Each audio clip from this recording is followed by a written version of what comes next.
Ready start.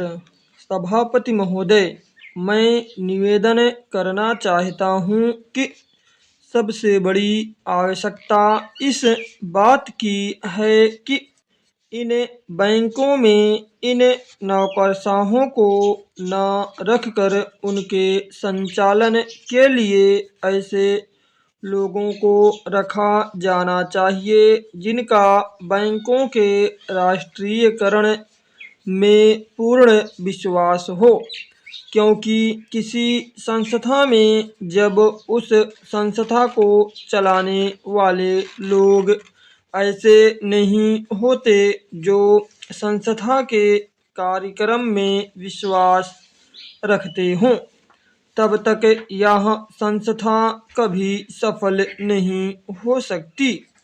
मेरा कहना यह है कि हमारे देश में सार्वजनिक उपक्रम जो असफल हैं, उसका सबसे बड़ा कारण यही रहा है। जिनकी भी असफलता हुई है, उसका कारण हमारी नौकरशाही रही है।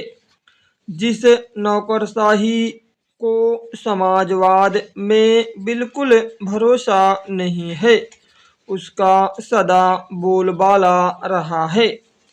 इसका परिणाम यह रहा है कि एक ओर तो इस देश में छोटे मोटे मामलों में बराबर देरी होती गई है, निर्णय नहीं लिए गए हैं, और दूसरी ओर उसके होने वाले लाभों से गरीबों को दूर रखा गया है। बैंकों के राष्ट्रीयकरण के बाद इस बात की आवश्यकता है कि बैंक गांवों में जाते।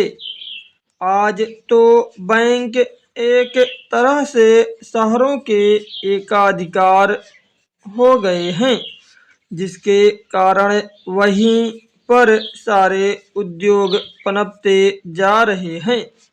शहरों की जनसंख्या बढ़ती जा रही है और अलग अलग तरह की समस्याएं उत्पन्न हो रही हैं। उनको दूर करने के लिए आपके बैंकों को गांवों के अंदर जाना पड़ेगा। इसके लिए सरकार को कदम उठाना पड़ेगा और निश्चित तरीके से योजनाएं बनानी पड़ेंगी, निश्चित निर्देश देना पड़ेगा, जिसके आधार पर बैंकों का ज़्यादा से ज़्यादा लाभ गांवों और उन कस्बों को हो जहां अभी तक लोगों का काफ़ी विकास नहीं हो पाया है।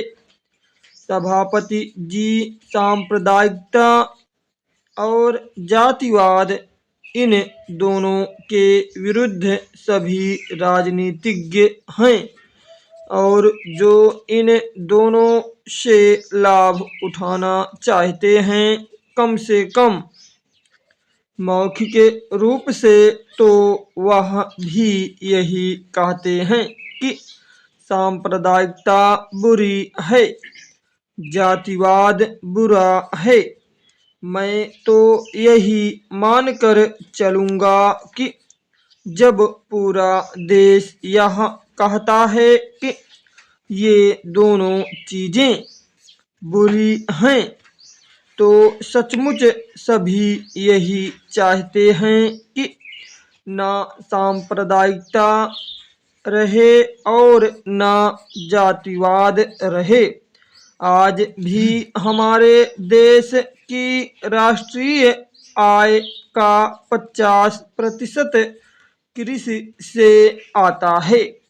हमारे देश के कुल निर्यात के सामान में 70% कृषि उत्पादन की चीज़ें शामिल होती हैं। स्टॉप।